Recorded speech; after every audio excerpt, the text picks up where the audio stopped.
आइए प्रोटीन पढ़ते हैं। सिंपल प्रोटीन, कंजुगेटेड प्रोटीन और डिराइव्ड प्रोटीन।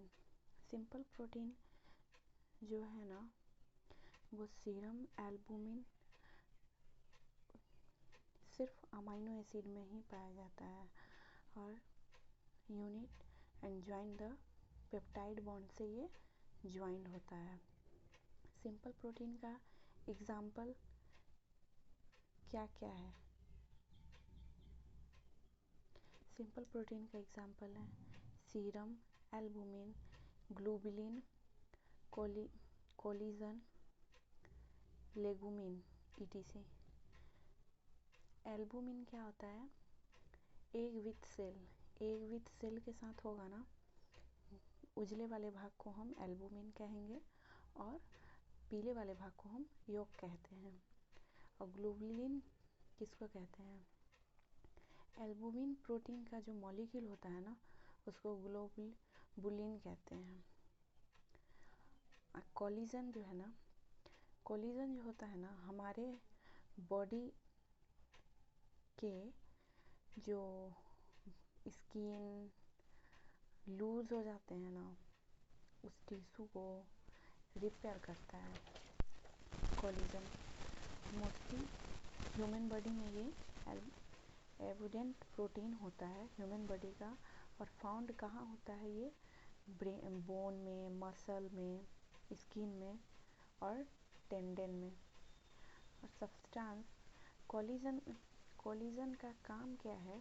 ये हमारे स्किन को ना टाइट करता है, मसल्स को लूज नहीं होने देता है। तो मेडिसिन के रूप में इसका यूज़ होता है और ये बॉडी टिश्यू को रिपेयर करता है।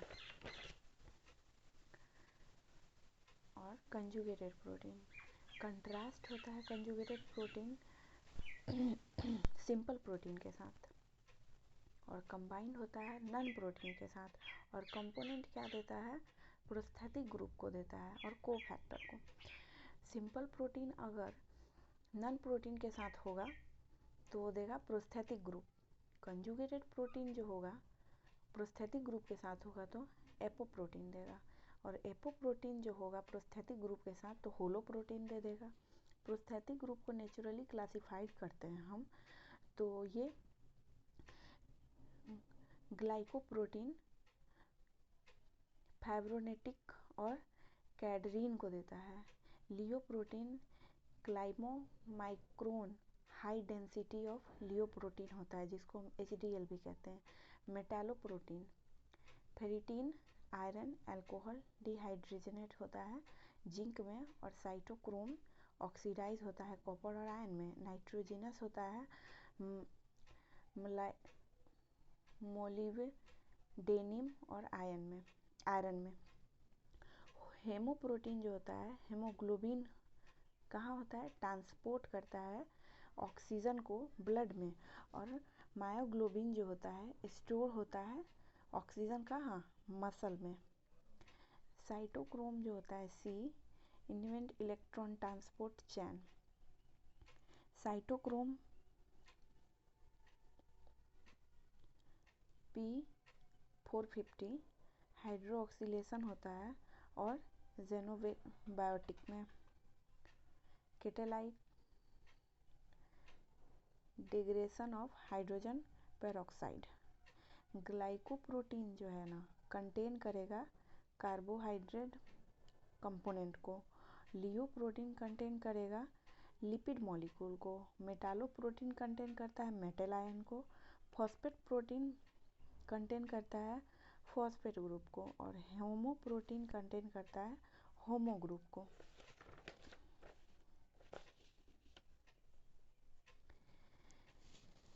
और तीसरा है डिराइव्ड प्रोटीन। डिराइव्ड प्रोटीन जो है ना नॉट नेचुरली अकर होता है, ऑब्टेन्ड होता है कहाँ? सिंपल प्रोटीन में और by the action of enzyme और केमिकल एजेंट। केमिकल एजेंट और एंजाइम जो है ना वर्क करेगा सिंपल प्रोटीन के साथ तो डिराइव्ड प्रोटीन देगा। और रिजल्ट इसका फॉर्म होता है हाइड्रोलिसिस ऑफ प्रोटीन। एग्जाम्पल है पेप्टोन, पेप्टाइड और टेसोर। Prosthetic group versus coenzyme. Prosthetic group और कोएंजाइम को दोनों को मिलाते हैं, दोनों में कंपैरिजन करते हैं, क्या डिफरेंस है दोनों में, क्या क्या होता है। Prosthetic group a type of cofactor tightly bond होता है कहाँ, एंजाइम और प्रोटीन में, जबकि कोफैक्टर जो है ना नॉन प्रोटीन केमिकल कंपोनेंट होता है जो कि टाइटली और लूजली बॉन्ड है एंजाइम और अदर प्रोटीन मॉलिक्यूल में। Can be either metal ion और simple organic molecule.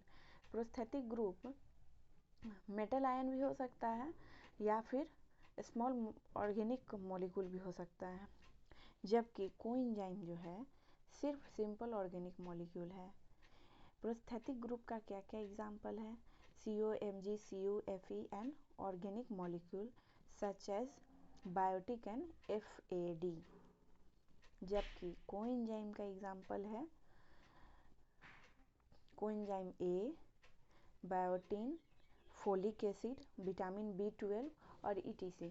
Vitamin B12, folic acid, ये सब पता है ह्यूमन डॉक्टर मेडिसिन देता है हम लोगों को, मतलब हम लोग बोले तो ह्यूमन को अगर उसको नींद कम आया, वीकनेस हो रहा है, सही से खून शरीर में नहीं बन रहा है, कमजोरी सा आलस सा फील हो रहा है, तो doctor folic acid, vitamin B12 ये सब का मेडिसिन देता है।